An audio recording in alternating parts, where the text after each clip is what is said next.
Here are two ways to add a file to your Google Drive. Now, if you're on Google and you want to add something to your Google Drive, there are a couple different options you have in terms of getting that file and putting it on your drive.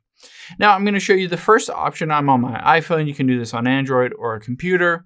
And one easy thing is that you can just first navigate to the file that you wanted to push over to Google Drive. So I'm going to open up the Files app here.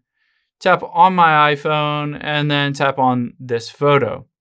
If I wanted to add this to Google Drive, I can hit share at the bottom left.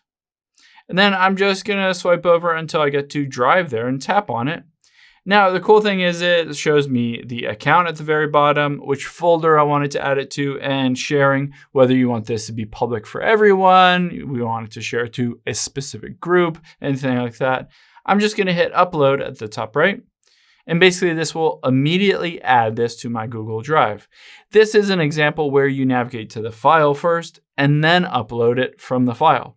But you have another option as well. Let's just open up Google Drive here. Again, I'm on my iPhone. You can do the same thing on an app on Android, the Google Drive app on Android, or just go to Google Drive or drive.google.com on your computer. So you can see here's that photo that I just uploaded. If I wanted to upload or add it, I can tap the plus at the bottom right and then tap on upload. And I'm going to just choose photos and videos.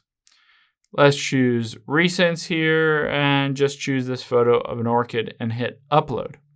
So by going through this process, I'm going first into Google Drive and then adding the file from there. So you can do it either way, either navigate to the file first or to Google Drive first. Hope this helps. If you have any questions on that, leave them in the comments down below, and I'll catch you on the next one.